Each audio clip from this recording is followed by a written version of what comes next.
Lep pozdrav vsem skupaj. Veseli me, da se danes mudim v štajerski prestolnici, kjer sem bil na delovnih pogovorih tako z dekanom in pa vodstvom medicinske fakultete, kot tudi z vodstvom Univerzitetnega kliničnega centra Maribor.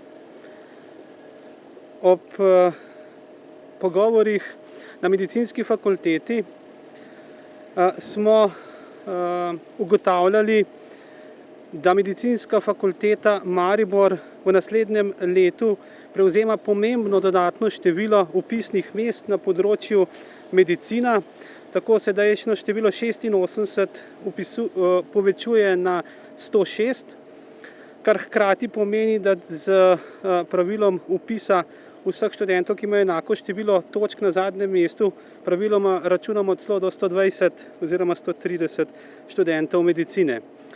Hkrati medicinska fakulteta Maribor v naslednjem letu vpisuje prvič dentalno medicino oziroma program stomatologije, kar pomembno doprinese k strategiji zadostne pokritosti stomatološke stroke v vzhodnoslovenski regiji.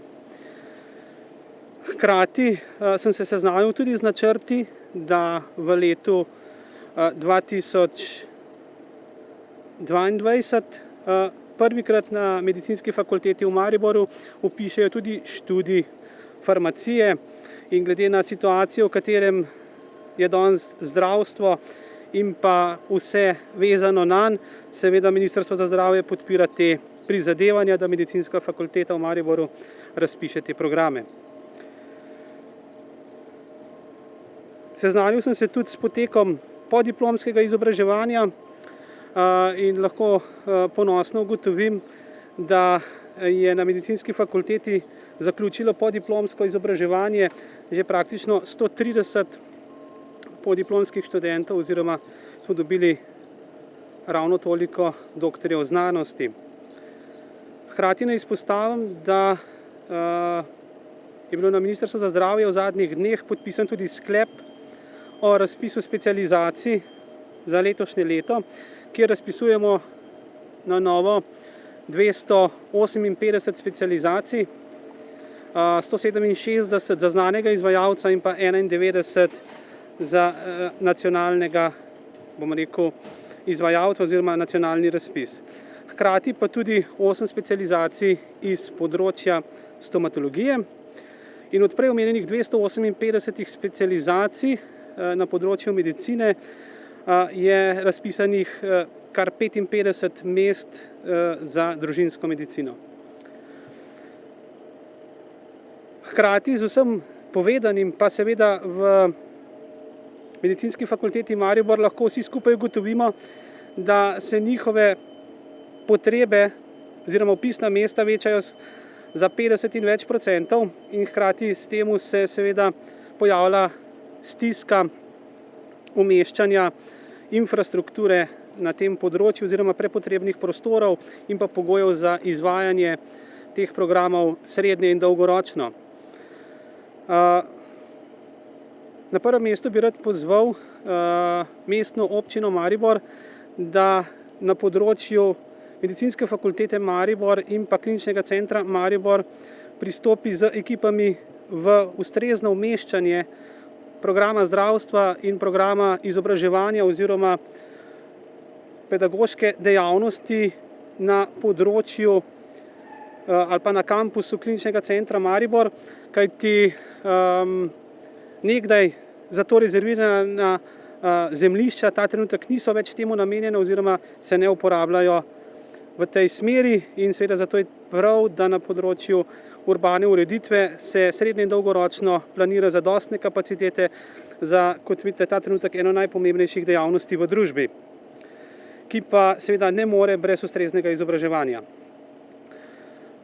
S predstavniki kliničnega centra Maribor oziroma z vodstvom smo govorili široko o temah, tako o poslovanju, kjer moram seveda pohvaliti vodstvo, saj so preteklo leto zaključili s presežkom prihodkov. Hkrati je Klinični center Maribor tudi javni zdravstveni zavod, ki je iz naslova evropskih sredstev za kritje nabav opreme za področje epidemije počrpal največ sredstev. Tako da tudi tukaj z moje strani zahvala in čestitke ob temu, kar je seveda, kot veste, ponavadi izpostavljamo nacionalni problem, črpanje evropskih in drugih virov. Hkrati sem ponosen, da sem se seznanil tudi z zaključkom širitve enote intenzivne terapije za pediatrijo in pa s prvo fazo selitve pljučnega oddelka iz Pohorja seveda v srce, se pravi v kampus Kliničnega centra Maribor, kajti v teh dneh je že prišlo do selitve dermatološkega oddelka na novo lokacijo, tako da je ta faza zaključena in se bo v naslednji fazi seveda izvajala selitev lahko prej omenjenega oddelka v Maribor. Hkrati smo govorili o čakalnih vrstah. Izpostavili smo, da je Klinični center Maribor v preteklem letu uspešno opravil nekaj manj kot 80% hospitalnega programa in pa malenkost več kot 80% ambulantnega programa. Ugotavljali smo tudi, da ta trenutek zaradi epidemije težko vrednotimo vse podatke iz vidika čakalnih vrst, ki pa iz dostopnih seznamov ta trenutek vsaj nam znano niso daljše, kot so bile predhodno, vendar to ne pomeni, da seveda ne potrebujemo izhodne strategije in pa dolgoročne vzdržnosti, da bo zdravstveni sistem zmogel tudi epidemijo po epidemiji, seveda ko bo glavni problem ne COVID bolezni, ki morda ta trenutek niso tako na plani ali pa deležne take pozornosti, kot je sam COVID. Hkrati smo lahko ugotovili, da iz naslova evropskih sredstev računa Klinični center Maribor lahko tudi na sredstva za energetsko sanacijo, se pravi iz projekta REACT in pa iz projekta načrta za odpornost in okrevanje, tisto, kar je glavna investicija, nov infekcijski oddelek v vrednosti nekaj manj kot 55 milijonov evrov.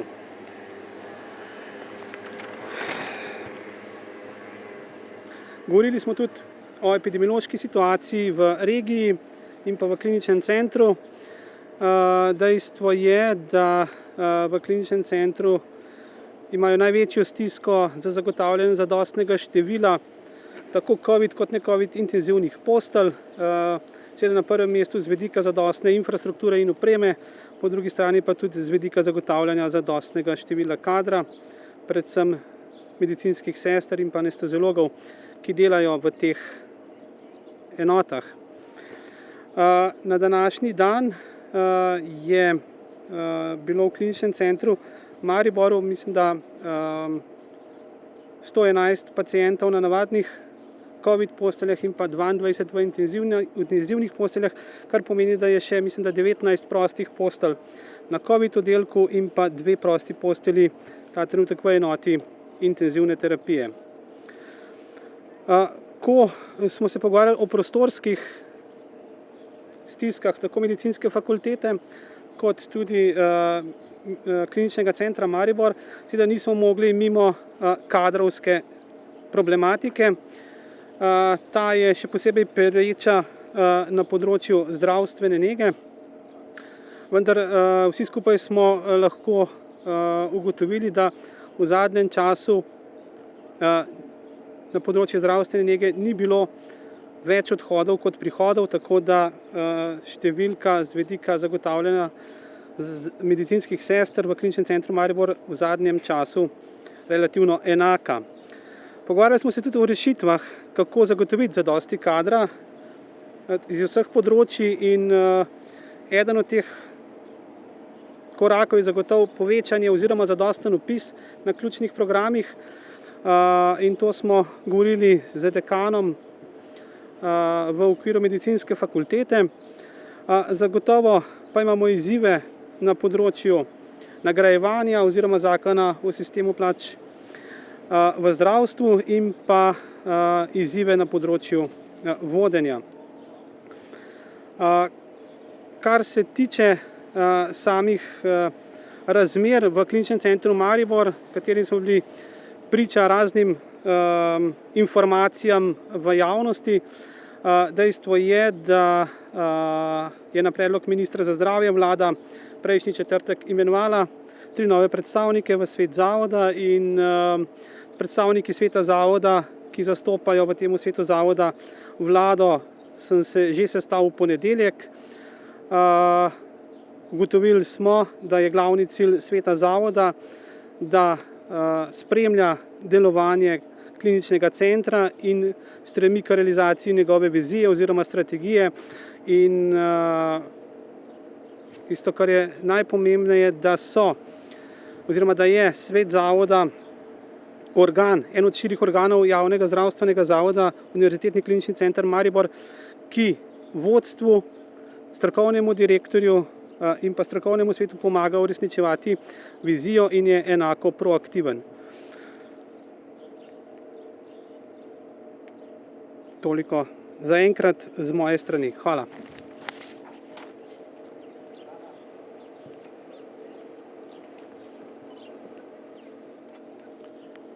Lepo pozdravljeni.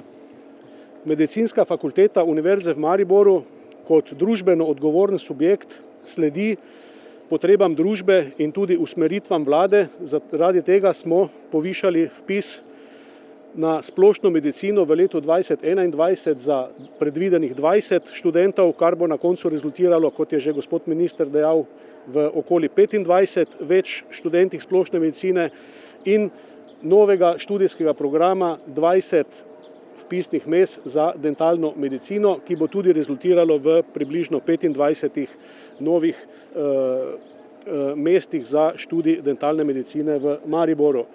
Na ta način se medicinska fakulteta Univerze v Mariboru odziva na aktualne potrebe po zdravnikih, za katere veste, da jih že desetletja v naši domovini primanjkuje, in to je postalo še toliko bolj kritično in jasno vsem, ki smo v zadnjem letu se srečali z to epidemijo, v kateri se je na določen dan v letošnji zimi v UKC Maribor bilo več kot 750 zaposlenih odsotnih zaradi bolezni, staleža, varstva otrok in tako naprej.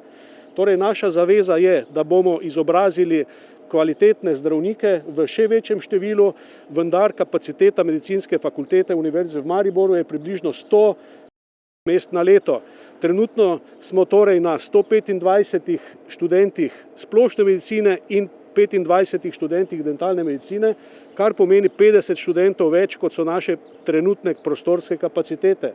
Zaradi tega smo pristopili k reševanju problema, in sicer skupaj z vodstvom UKC Maribor, in sicer v načinu, da izgradimo določene prostorske kapacitete, ki bodo ne samo omogočile kvalitetno izvajanje študijskega pouka splošne in dentalne medicine v Mariboru in kasneje, upamo v letu 2022, tudi farmacije. To je namreč program, ki ga pripravljamo za akreditacijo in za katerega si srčno želimo in upamo, da bo prišel tudi v Maribor v naslednjem letu, pač pa tudi za vse ostale dejavnosti, ki so povezane z zdravstvom in ki, kot veste, kar bo seveda potem vam povedal bolj podrobno tudi direktor, vplivajo na kakovost oskrbe bolnikov v severovzhodni Sloveniji. Naš namen je ne samo dentalna medicina, izobraziti določeno število stomatologov, pač pa tudi specialnosti, ki pritičajo dentalni medicini. Veste, da so čakalne dobe v severovzhodni Sloveniji nesprejemljivo dolge. Leto, 2-3 leta čakajo na ortodontijo, se pravi, otroci medtem že odrastejo, pa še ne pridejo do svojega, bom rekel, specialista zobne medicine.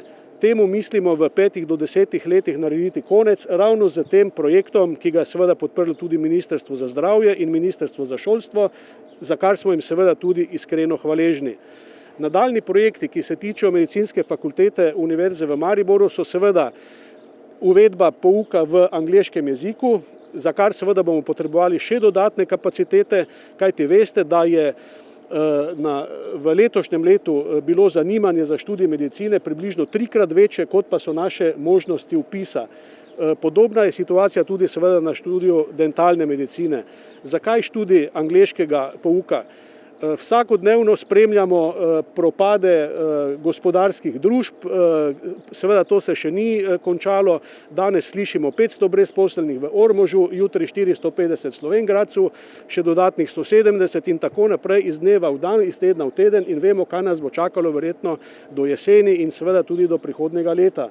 Medicina, farmacija pa sta seveda atraktivni vedi in znanosti ne samo v Sloveniji, pač pa tudi v širšem, ne samo v evropskem prostoru in mi kot ustanova, ki smo sposobni in imamo ustrezno izobražen kader v ta namen, lahko izobražujemo tudi mednarodne študente. In seveda Maribor kot mesto verjetno bo imel interes, da pridobi 50 do 100 študentov še vsako leto zraven iz tujine, kajti to dejansko na koncu generira tudi določena delovna mesta.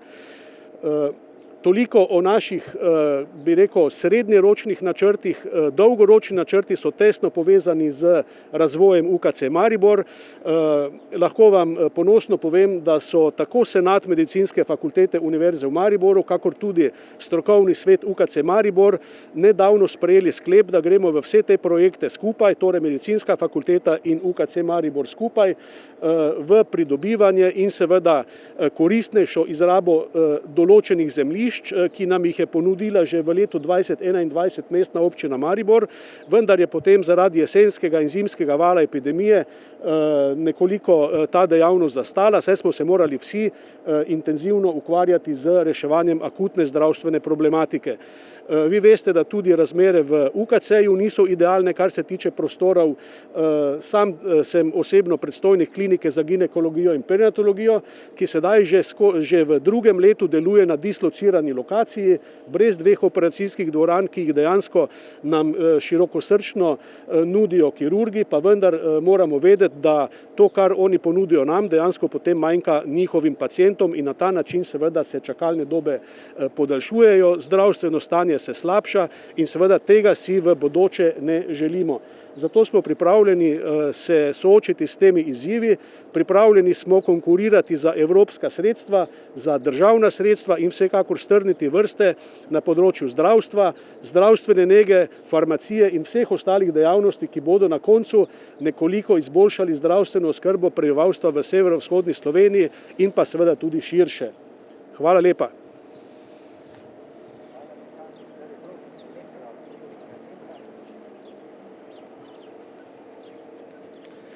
Spoštovane in spoštovani, dovolite mi, da se zahvalim gospodu ministru za obisk naše ustanove in za plodno ter konstruktivno razpravo, ki se je dotikala številnih vprašanj. Z našega zornega kota je najbrž zelo pomembno vprašanje dejstvo, da smo univerzitetni klinični center, ki pokriva severovzhodno Slovenijo in da potrebujemo zaradi tega seveda tudi ustrezne prostore, ki jih v tem trenutku tudi zaradi morebitne širitve medicinske fakultete nimamo.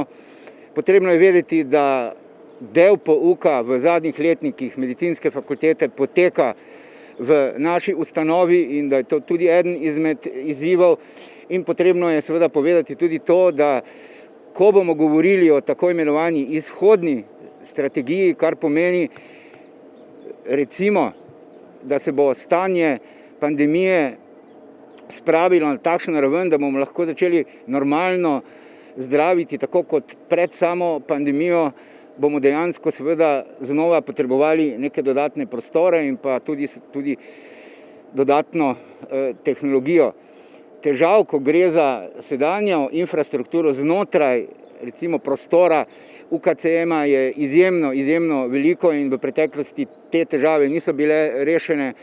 Ena izmed največjih je seveda nedokončana gradnja urgentnega centra, nedokončana gradnja onkologije, potem patologija je v takšnem stanju, da je del patologije že zaprt in če naj univerzitetni klinični center pokriva in omogoča enakopraven dostop do sodobnih medicinskih storitev vsem prebivalcem te regije ali pa vsem prebivalcem v Sloveniji, potem pričakujemo, da se bodo v nekem srednjeročnem obdobju investicije, ki jih imamo načrtovane in kjer trdo delamo, da bi do njih prišli, in pa tudi viri iz evropskih kohezijskih sredstev, ki naj bi omogočili okrevanje zdravstva, da se bodo te investicije uresničile in da bomo lahko bolnikom in pa tudi tistim, seveda, ki delajo v tej ustanovi, omogočili spodobne razmere za delo, spodobne razmere za zdravljenje, pod tem pa mislimo vsaj tako spodobne kot v tistih osrednjih evropskih državah, s katerimi bi se želeli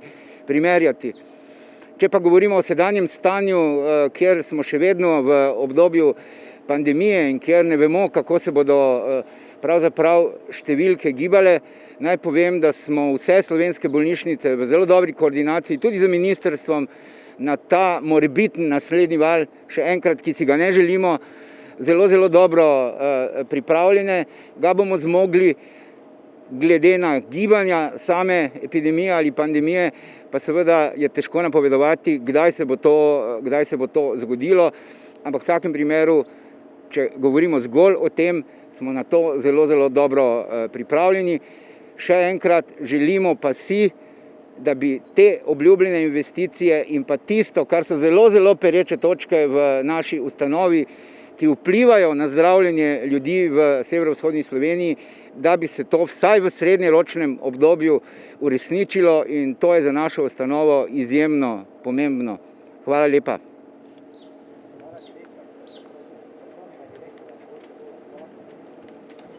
Ja, dober dan vsem in vsi lepo pozdravljeni.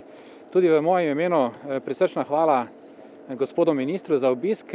Kot ste iz njegove izjave lahko razbrali, ni šlo za vljudnostni ali protokolarni obisk, ampak je minister odlično seznanjen z situacijo v Mariborskem kliničnem centru, tako kar se tiče boja z covidom, kakor tudi z stanjem projektov, ki jih načrtujemo oziroma v tem trenutku izvajamo.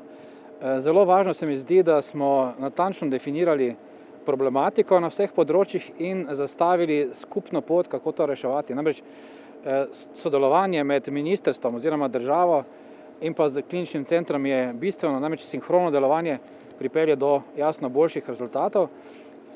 Investicije, ki so bile navedene, nekatere že realizirane in nekatere, ki bodo realizirane, pa kažejo na to, da je država vendarle prepoznala pomen zdravstva in na nek način ustrezno reagira tako v času COVID epidemije, kot ste slišali, številne investicije, nabava opreme v Mariborskem kliničnem centru v tem času presega 7 milijonov in smo s tem zelo, zelo zadovoljni.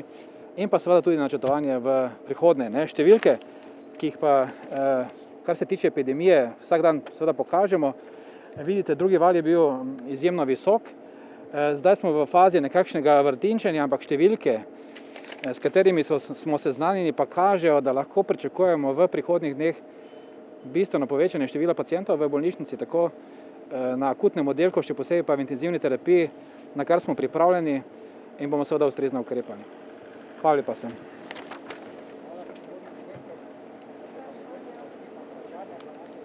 Ja, bi prosil kar mogoče najprej gospoda ministra.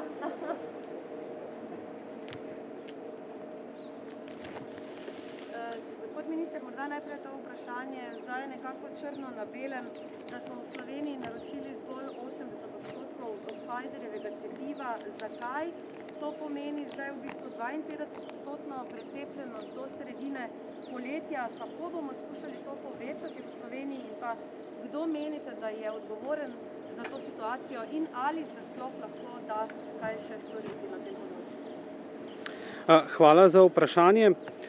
Zdaj, ko govorite o seveda opcijskih pogodbah za naročila cepiv, toliko, kolikor je meni znano, je večji del odpade teh cepiv na tretji in pa četrti kvartal, nekaj manjšega na drugo. Tako da ta trenutek, po mojem vedenju, ta prva opcijska pogodba ni prinašala v tej fazi nobene pomembne dodane vrednosti, res pa je, da vsako cepivo šteje. Tako da z tega vidika, kot sem rekel, planiramo v aprilu cirka, mislim, da 340-350 odmerkov cepiva. Nadejam se, da ga bo v mesecu maju še več, kot je do zdaj. Morate vedeti, da v prvih 3 mesecih cepljenja je bilo cepiva toliko, kot ga se zaenkrat predvidevamo v mesecu aprilu. Tako zaostanek pri cepljenju kot realizacija v aprilu je v veliki meri odvisna od dobavitelja AstraZeneca, kajti na dobavitelja Pfizer se praktično lahko popolnoma zanesemo. Napovedi Moderne so bile v štartu bolj optimistične, kot so zdaj realizacije, vendar se napovedanih količin proizvajalec drži. Vedno znova pa je pod vprašanjem dobava cepiva AstraZeneca. Veselim se pa, da seveda v mesecu aprilu, saj tako je napovedano, dobimo prvič tudi cepivo Johnson & Johnson in da do začetka poletja oziroma do 1.7. dobimo preko 200.000 odmerkov tega cepiva. Tako da, kar se tiče projekcije do 30.6., seveda na novo cepivo Johnson & Johnson, dodatni odmerki cepiva Pfizer iz kvote, kjer se ta trenutek Evropska komisija pogovarja, da se iz 100-milijonske količine cepiva, ki je namenjeno za drugo polovico leta, 10 milijonov nameni za drugi kvartal in tukaj za nivo Evropske komisije, po mojem vedenju, potekajo razgovori, kako to solidarno razdeliti. Verjamem, da je Evropska unija, ne samo Evropska komisija, ta trenutek pred velikim izzivom, kako tukaj zagotoviti solidarnost, ampak verjamem, da bo Evropa ta preizkus zmogla in da bomo ob začetku poletja v vseh državah približno enako precepljeni. Ampak vseeno, če bi se dalo kaj storiti, mislim, zdaj bi bilo zagotovo bolje, če bi se naročalo to, kar se je dalo takrat naročiti, ali to? Po mojem vedenju v prvem kvartalu iz tega naslova ne bi dobili nič dodatnega, za drugega ravno tako ne vem, da bi bilo dodatne količine, zagotovo pa bi bile v 3. in 4., kjer pa ne bi bilo že vseh ostalih cepiv ravno tako dovolj in to ne bi bil problem.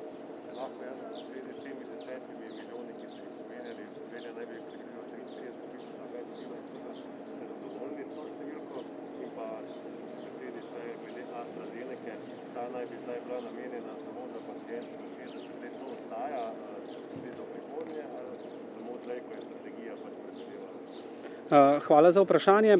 Zdaj, kar se tiče prvega dela, ko ste vprašali, kar se tiče te delitve na nivoju Evropske komisije, vam težko odgovorim, ali je ta številka prava ali ne.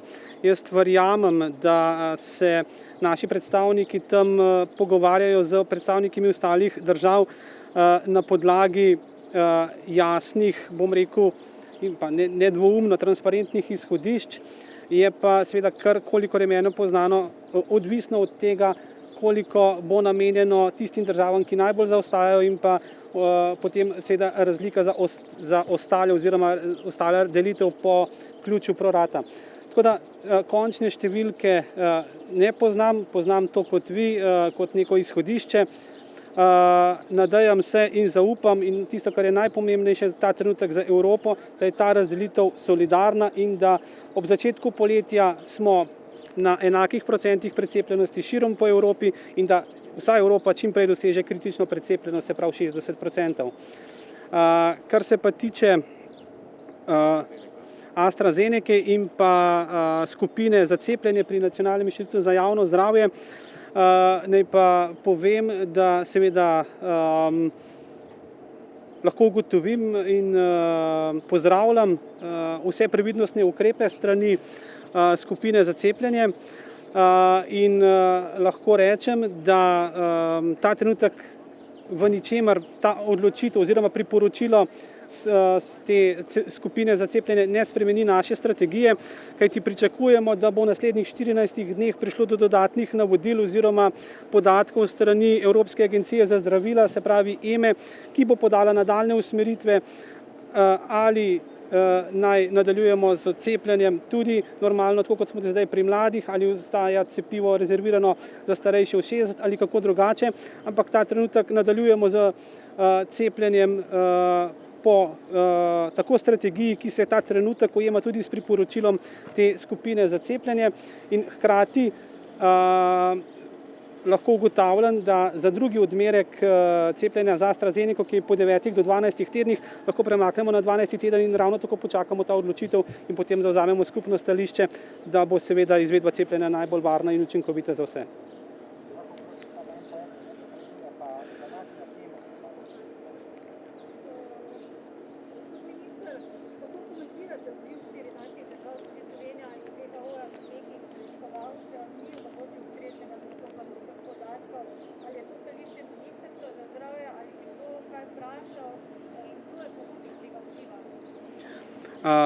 Glejte, kar se tiče same preiskave WHO-ja na področju Kitajske, mislim, da je ta trenutek prezgodaj podrobno komentirati, tudi kolikor poznam preiskavo, so predlagali dodatne preiskave za razjasnitev in bi prejudiciral kakršnokoli odločitev ali pa zaključke te skupine, tako da vam več od tega ne morem odgovoriti.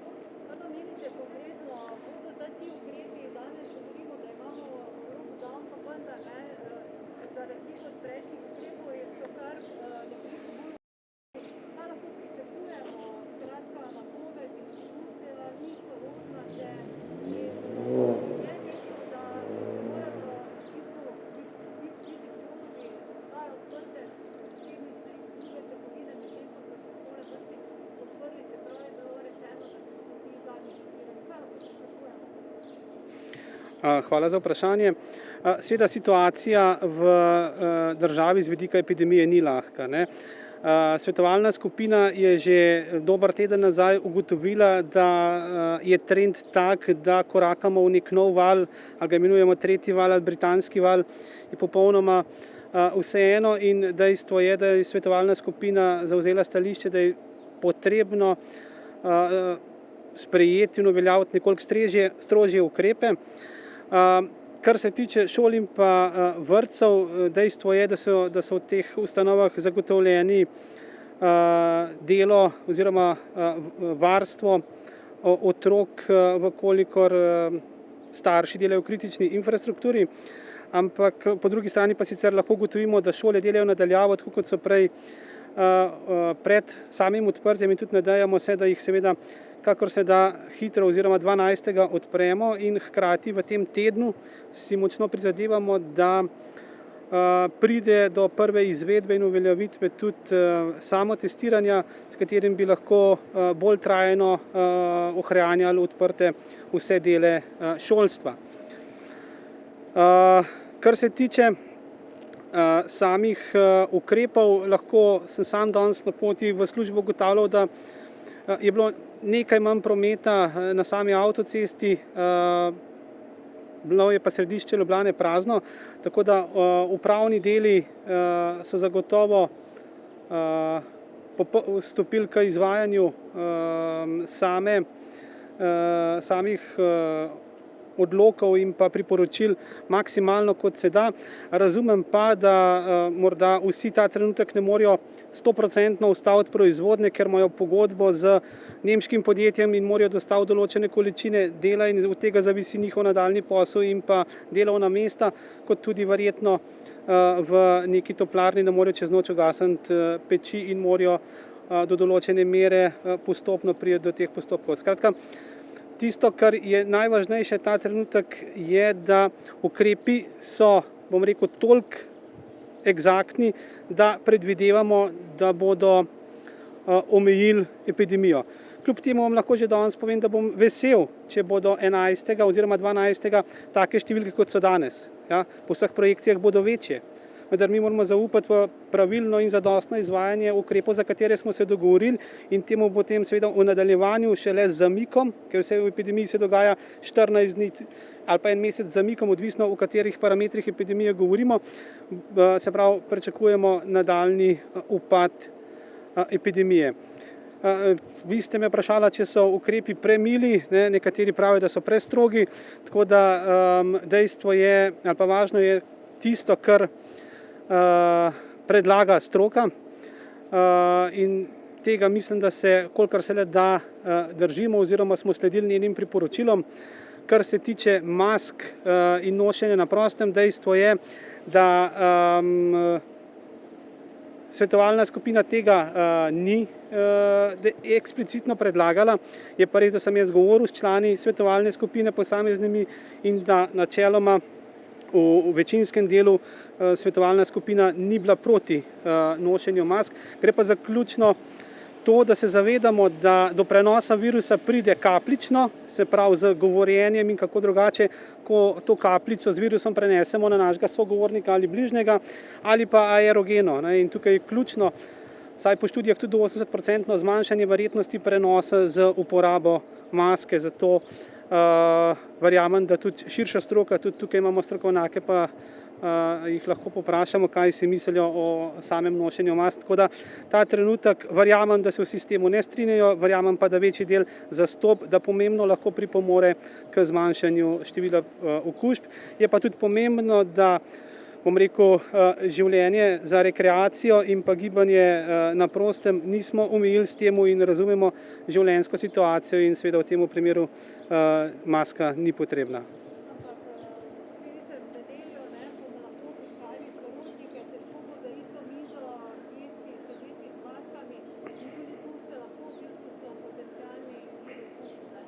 Ja, zdaj, v nedeljo je eksplicitno izjemoma dovoljeno seveda obisk drugih, gre za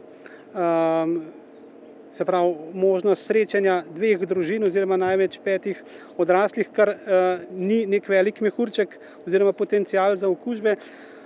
Razumemo, da je to vse nek dodaten riziko, pa vendar številni starejši rabijo tudi podporo generacije svojih otrok in pa vnukov, da tudi na prazničen dan lahko bom rekel, podoživijo to, kar je pač namen tega praznika. Lahko danes zagotovite, da se bodo 12. šole odprle? Šole so odprte, to še enkrat poudarjam. Cilj in trudimo se tudi s tem namenom probamo postaviti sistem samotestiranja v tem tednu. Jaz si močno želim, da razmere ne bi bile dramatične in da bi lahko pristopili k odprtju šol. Morate vedeti, da vam težko danes rečem, da je nekaj 100%, ker ni vse od mene odvisen. Trudimo se v tej smeri in upam, da bo tudi šlo.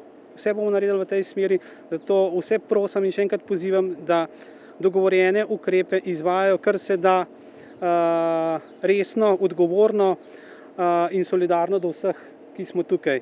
Mi bomo pa naredili vse, da šole 12. če se le da odpremo. Kako bo potekalo to samotestiranje?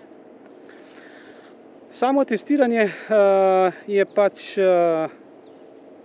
test, kjer bomo v naslednjem tednu praviloma izvedli prve izobraževanja zaposlenih v vzgoji in izobraževanju, potem pa v tednu, se pravi, ko se šole odprejo, praviloma, saj zaenkrat se tako zdi najbolj verjetno, četrtek ali petek začeli tudi samo izvedbo, kajti tudi zdi se najbolj smiselno, da bi se ta testiranja dogajala ob koncu tedna, da potem pozitivni grejo na PCR teste, da so testi dovolj zgodaj in da se razrede obvesti o novo okuženih in da se ta pravi čas, se pravi, ti razredi umaknejo v karanteno in nadaljujejo ostali.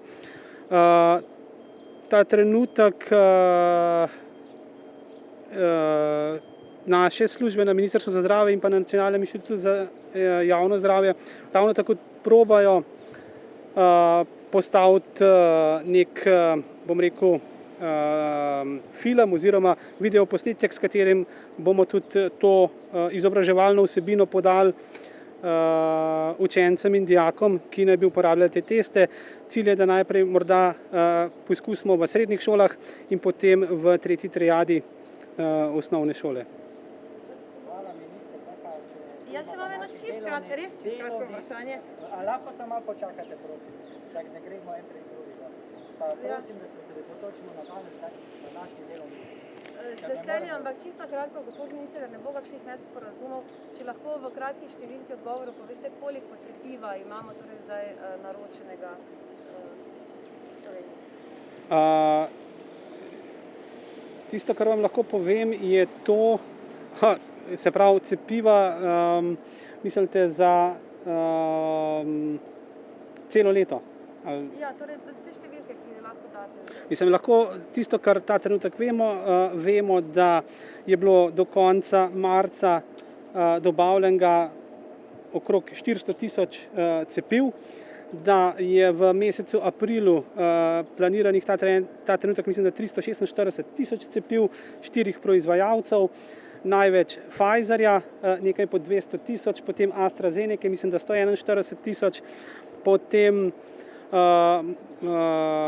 se pravi Moderne, pa ne bom raje rekel številke, ki ta trenutek nimam v glav, in pa seveda prvič cepiva Johnson & Johnson, mislim, da upam, da bo šlo tukaj za 2 pošiljke, cirka 7 tisoč, tako da skupaj nekaj manj kot 15 tisoč tudi prvič tega cepiva. Tako da to je v aprilu. Za maj točno sestavo še sestavljamo, tudi iz vidika tega, kar je danes kar se dogaja v okviru Evropske unije oziroma Evropske komisije za razdelitev teh dodatnih 10 milijonov.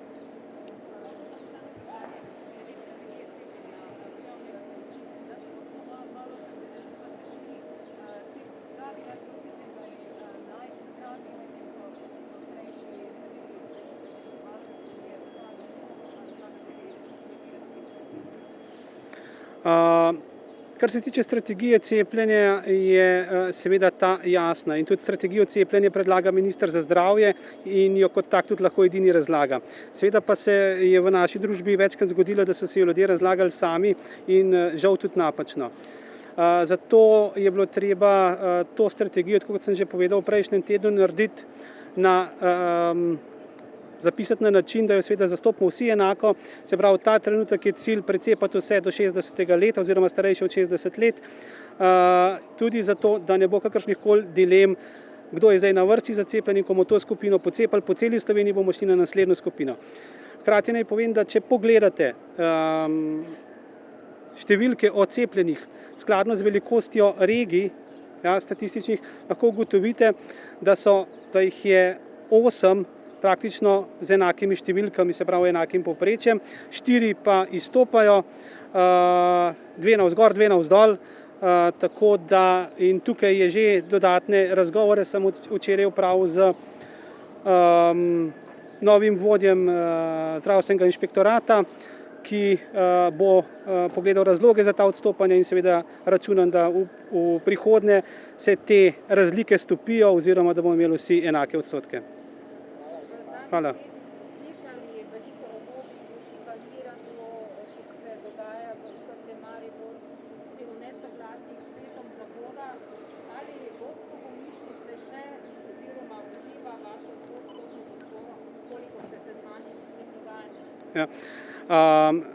Glejte, vezano na seveda to, naj povem, da seveda obstajajo znotraj Kliničnega centra Maribor organi, ki morajo seveda se opredeliti do take problematike. Hkrati pa imamo tudi zunanje inštitucije, ki morajo to v primeru preiskav preiskati. Sam se neposredno s posameznimi primeri ne seznanjam, ker bi s tem presegel svoje kompetence in do zaključkov kakršnihkoli teh zunanjih preiskav in pa notranjih ugotovitev, kjer pa bo seveda vodstvo Kliničnega centra in pa svet zavoda dobil nalogo, da v naslednjih 14 dneh podajo svoje pisne pripombe na podane očitke, seveda ne moremo drugih zaključkov delati. Ta trenutek obstajajo indici oziroma neke apeli, da so morda določene stvari niso bile urejene ali pa narejene tako, kot bi si nekdo želel oziroma kot se pričakuje. In dejstvo je, da jih je pač treba raziskati. In zato tako znotraj kliničnega centra obstajajo inštrumenti, ki morajo to narediti, kot tudi zunaj kliničnega centra. In ko bodo te stvari jasne, bomo lahko dali končne ocene. Ja. Bi pa rad nekaj še povedal, da vseeno Klinični center Maribor je lansko leto zaključil s pozitivnim rezultatom. Ves čas je steber v epidemiji, tako na področju navadnih COVID postelj, kot tudi intenzivnih COVID postelj. Klinični center Maribor se je v preteklem letu soočil z veliko ali pa z ekstremno težko situacijo zagotavljanja zadostnega števila intenzivnih postelj tako za COVID kot ne COVID paciente, pa je to zmogel. Klinični center Maribor je med bolnišnicami v lanskem letu počrpal največ sredstev za nakup opreme iz naslova epidemije. Pripravil številne projekte in postavlja strategijo za nadaljnji razvoj tako infrastrukture kot kadrov na tem področju. Tako da iz teh razlogov ni nobene podlage, da ne bi zaupal vodstvu kliničnega centra Maribor, tako poslovnemu kot strokovnemu. Ja? Imamo pa 4 organe zavoda, svet zavoda, ki je na novo popolnjen in lahko zdaj celovito dela, generalnega direktorja, strokovnega direktorja in pa strokovni svet. In vsi ti morajo slediti viziji in strategiji kliničnega centra in omogočati pogoje, da se zaposleni tukaj čutijo željene, ja, da se počutijo sposobne upravljati svoje poslanstvo in da imamo za zaključek zadovoljne paciente. To je edino, kar je pomembno ministru. Hvala.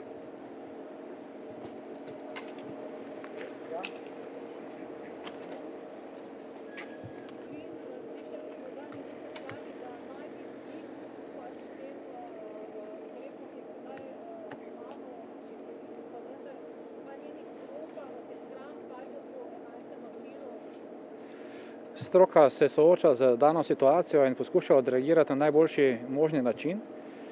Mi imamo zdaj v tem trenutku vsakodnevne sestanke, seznanjeni smo z številkami v tem trenutku in z projekcijami za prihodnje dni.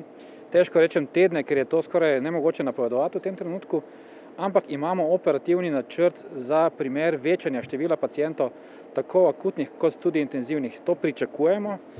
Se bojimo, pričakujemo in če bo do tega prišlo, bomo seveda temu ustrezno ukrepali.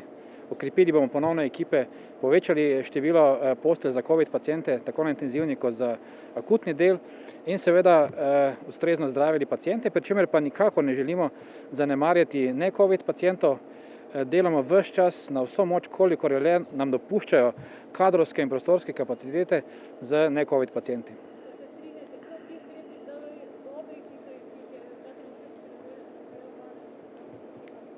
Težko ocenjujem kot ortoped epidemiološko situacijo, tudi epidemiološke ukrepe. Gotovo bodo pripomogli k temu, da se bo epidemija vse deloma umirila. Jaz upam, da bodo ti ukrepi zadostni, da ne bo potrebno kasneje uvajati še drugih.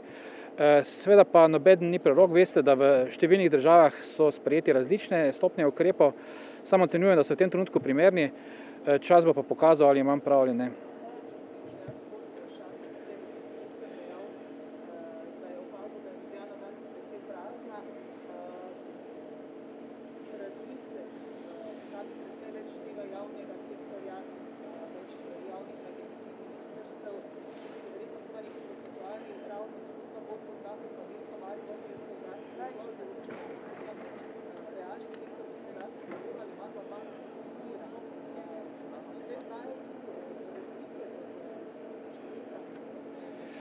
Če vas prav razumem, namigujete na to, da bi premestili javni sektor iz Ljubljane v Maribor, ministrstva